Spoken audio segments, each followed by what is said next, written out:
1898, following state elections, a white mob staged a coup in Wilmington, North Carolina, then the largest city in the state. They destroyed black-owned businesses, murdered black residents, and forced the entire elected local government to resign en masse. And if this is the type of content that you enjoy, you can find more content like this at OneMikeHistory.com. If you'd like to support the channel, you can do so at my Buy Me Coffee or my Patreon page in the description below. Also, please give us 5 stars on Apple Podcasts and support the YouTube channel. But without further ado, let's get started. After the Civil War, around 1868, North Carolina ratified the 14th Amendment to the United States Constitution. This resulted in Reconstruction-era politics in the South. North Carolina state legislatures and the governorship was then dominated by Republican officials. Conservative white Democrats who had previously dominated state politics greatly resented this change, and they felt that it had been brought on by African Americans and race traders. Newly freed African Americans were eager to vote and overwhelmingly supported the Republican Party, who had helped emancipate them, giving them citizenship and the right to vote. Reconstruction-era politics had barred former Confederate veterans from voting and holding public office in North Carolina. Many Democrats were bitter about the Confederacy's defeat, and these veterans joined groups like the Ku Klux Klan and orchestrated considerable violence at elections in order to suppress the black vote. Democrats would regain control of state legislatures in 1870. Democrats would then announce that local officials would no longer be elected, but rather appointed by the state. They would begin circumventing legislation by taking over the state judiciary branch and adopting 30 amendments to the state constitution. This included lowering the number of judges to the North Carolina Supreme Court, putting lower courts and local governments under the control of the state legislature, rescinding votes to certain types of criminals, mandating segregated public schools, outlawing interracial relationships, and granting the General Assembly the power to modify or nullify any local government. By adopting these ideals, the Democrats became the party of white America. However, the control was largely limited to the western part of North Carolina within counties that had relatively few African Americans. This brings us to the 1890s. Wilmington was the largest city in the state and a prosperous port with a growing, successful black middle class. Undoubtedly, African Americans still faced prejudice and discrimination, but 30 years after the Civil War, African Americans in former Confederate states like North Carolina were slowly setting up businesses, buying homes, and exercising their freedom. Wilmington was even home to the only black daily newspaper in the country at the time, the Wilmington Daily Record. With African Americans in the area growing into this newfound social status, racial tensions grew as they progressed economically, socially, and politically. At the same time, poor white cotton farmers in the eastern part of North Carolina were fed up with capitalism of big banks, and the railroads would found the People's Party, also known as the Populist Party. In 1892, with the United States in an economic depression, the Populist Party banded with black Republicans who shared in their hardship, and they would form an interracial coalition based on a platform of self-governance, free public education, and equal voting rights for black men. They called themselves the Fusion Coalition. Fusionists won every state election office in 1896, including the governorship won by Daniel L. Russell. Fusionists began to dismantle Democrats' political infrastructure, like converting appointed positions to offices subject to popular election, and they began attempting to dismantle the Democratic stronghold in the western part of the state. The city of Wilmington's Fusion Party was represented by the Big Four: Mayor P. Silas Wright, the acting sheriff of New Hanover County, George Zodiac French, the Postmaster General, W. J. Chadbourne, and the businessman Flavel W. Flowers. The Big Four worked in concert with the group known as the Ring, made up of about 2,000 black voters and about 150 white voters. The Ring wielded considerable power and money within Wilmington, as well as to affect the press through newspapers like the Wilmington Post and the Daily Record. The power shift horrified white Democrats, who contested the new laws and even took up their grievances to the state Supreme Court. The Supreme Court did not rule in their favor, and when it appeared that the Fusionist Party was going to sweep the upcoming elections in 1898, this sparked a huge backlash, with Democrats desperate to avoid another loss. In late 1897, 9 businessmen, Hugh McGray, J. Allen Taylor, J. L. Fennell, W. A. Johnson, L.B. Sashler, William Gilchrist, B.P. Manning, E.S. Longthorpe, and Walter L. Parsley were unhappy with what they called Negro Rule and fusion politics. They were particularly upset with the fusion government reforms that had affected their ability to change Wilmington's affairs. Interest rates were lowered, taxes were adjusted, and railroad regulations were tightened. Many Wilmington Democrats felt like these reforms were directed directly at them. So these 9 men banded together and began conspiring to retake control of Wilmington government. Around the same time, Democratic State Party Chair Fernfold Simmons was developing a new strategy for Democrats in the 1898 election. Simmons knew that in order to win, he needed an issue that would speak to white voters. So Simmons decided to develop a campaign solely around the issue of white supremacy because he knew that white supremacy would overwhelm all other issues. So he began working with the 9 to execute this strategy. In March of 1898, Simmons met with Josephus Daniels, editor of the News and Observer, along with cartoonist Norman Jeanette and Charles B. Aycock at the Chautauqua Hotel in New Bern. They began working on a plan to execute the Democratic campaign strategy. The result was Simmons began recruiting media outlets sympathetic to white supremacy, as well as recruiting aggressive white supremacists to help in this effort. These publications presented black people as arrogant and disrespectful to whites. They labeled them as corrupt and unfit and constantly laid the same old claims about black men' alleged interest in white women. When Alexander Manley, the owner of Wilmington's newspaper, The Daily Record, wrote an editorial responding to claims about black men's interest in white women, stating that white women were not being raped by black men, but some willingly slept with them, he outraged many of the whites in the state with these pieces, and Alexander Manley became the target of a hate campaign by Democrats who started calling themselves the White Man's Party. In October 20th, 1898, the Democrats staged a political rally in Fayetteville, North Carolina. A group called the Red Shirts made their debut in North Carolina. The Red Shirts were a terrorist group that was created in response to Reconstruction-era politics with the sole purpose is to terrorize Republicans and discourage and suppress black voting. Wearing a red shirt became a source of pride in their resistance to Republican rule. On this day, red shirts marched in a parade with cannons firing and a brass band playing. South Carolina Senator Benjamin Tillman spoke, chastising white men in North Carolina for not killing that damn nigger editor, Alexander Manley, and bragging that Manley would be dead if his editorial had been published in South Carolina. And when it came to blacks, he advocated for a shotgun policy.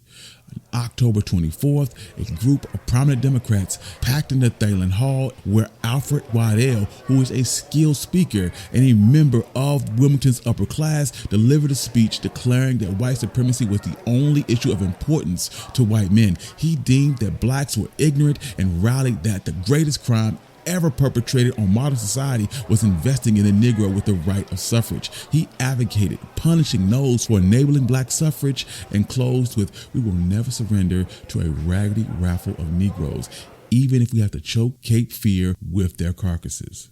After the Thalen Hall speech, most of the group traveled to Goldsboro, North Carolina for a white supremacy convention. A crowd of 8,000 people showed up to hear Alfred Waddell speak with Charles B. Aycock, Thomas Jarvis, and William A. Guthrie. Waddell spoke accusing blacks of insolence and arrogance, which was only overshadowed by their criminality. He insinuated that black men were being disrespectful to white women and blamed the evils of Negro rule on white men who had been empowered by them to betray their race. Once again, he concluded his speech by ensuring white men that they should banish blacks and their traitorous allies, even if they had to block Cape Fear River with their bodies. Waddell's speech was so inspiring to the crowd of red shirts, they left the convention to terrorize black citizens that very night. They destroyed property and fired on any black person they met, as well as kidnapping them from their homes and beating them in the street. Their plan was to terrorize Republicans to the point where they were not only afraid to vote, but even to register to do so. Democrats continued to put pressure on Republicans, and Republican candidates were too afraid to speak in Wilmington, and Democrats sought to further capitalize on this fear by arguing that a win by any other political party opposing Democrats would guarantee a race riot. Leading up to the election, gatherings like this became a daily occurrence. White newspapers would announce the time and the place, and sympathizers would offer free food and liquor in order to fire up the crowd. The rallies had almost a carnival-like atmosphere, and the groups began to disrupt black churches and patrol the streets, intimidating and attacking black citizens as part of a white citizens patrol. The atmosphere in Wilmington made African Americans extremely anxious, and some black men attempted to purchase guns and ammunition, but gun merchants, who were mostly white, refused to sell guns to them. Merchants would report to red shirts any black person who tried to procure arms, and some African Americans tried to circumvent local merchants by purchasing guns outside of the state. However, the manufacturer would refer the request back to the North Carolina state branch, who would then call an order to the local Wilmington branch, and once the state branch learned that the local branch purchasers were black, the state branch would refuse to fill the order. Between November 1st and November 10th, merchants didn't sell a single gun to African Americans, but would later state they sold over 400 guns to whites during that same period. Newspapers would further incite people by insinuating that a confrontation was inevitable. Rumors start to begin that blacks were purchasing arms and ammunition and readying themselves for a confrontation. Whites would begin to suspect that black leaders were conspiring in churches, and Wilmington Democrats attempted to forbid blacks from congregating in mass anywhere. The day before the statewide election in 1898, Alfred Waddell would give a speech demanding white men do your duty. Look for black people attempting to vote, and if you find one, you tell him to leave the polls, and if he refuses, you shoot him dead in his tracks. We shall win tomorrow, even if we have to do it with guns. The next day, many voters were forced away from polling places at gunpoint or simply refused to vote at all. The Democratic Party would then sweep statewide elections. In Wilmington, red shirts blocked every road leading in and out of the city and drove away potential black voters at gunpoint. Fusionist Governor Daniel L. Russell withdrew his name from the ballot in New Hanover County and decided to come to Wilmington because this was his hometown, and he thought he might be able to calm the situation. However, when his train arrived, the red shirts would swarm his car and attempt to lynch him. Through all of the violence, Fusionists still remained in power in Wilmington because the mayor and the board of aldermen weren't up for a re-election in 1898. Later that day, the Nine had the Wilmington Messenger call for a mass meeting.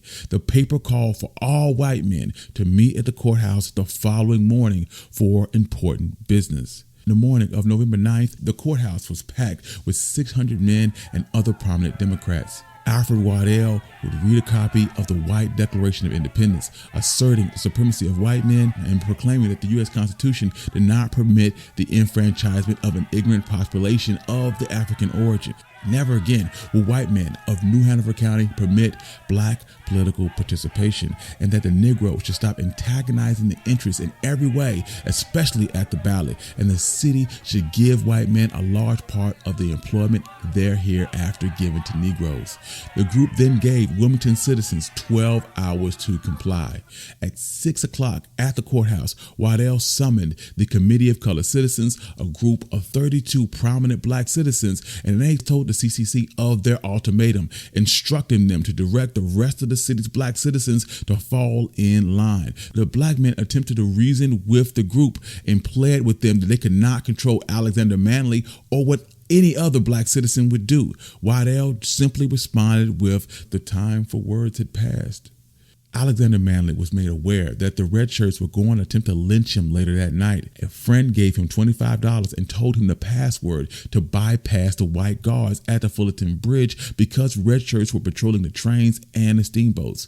Manley, along with his brother and two other fair-skinned black men, were allowed to pass only because the guards believed that the four men were white. They even invited them to a necktie party that was going to happen later that evening. The next day, November 10th, at 7:30 in the morning, Waddell gathered with 500 white businessmen and veterans to the Wilmington Armory, and they armed themselves with rifles and even a Gatling gun. Waddell would then lead a group to this two-story publishing office of the Daily Record. They broke into Alexander Manley's building, vandalized the premises, doused the wood floors in kerosene, and set the building on fire. During the fire, a mob grew of over 2,000 men, and a rumor circulated that black people had started firing on a small group of white men almost a mile away. This sent the mob into the black Wilmington neighborhoods, destroying black businesses and property, assaulting black inhabitants with a plan of killing every nigger on sight. Waddell then led the group to disband the local elected government in the city. The group forced the mayor, the board of aldermen, and the chief of police to resign at gunpoint. The mob then installed a new city council and elected Alfred Waddell as their mayor.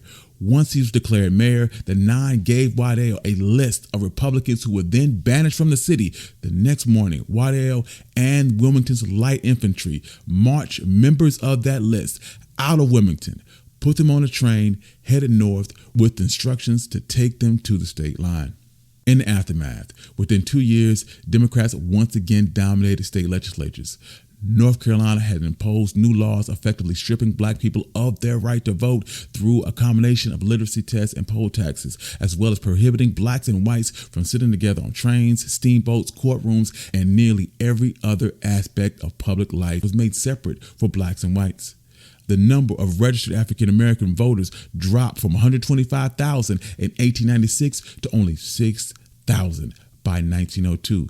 Gubernatorial candidate Charles B. Aycock used what happened in Wilmington as a warning to anyone who dared challenge Democrats. He stated that disenfranchisement of African Americans would keep the peace.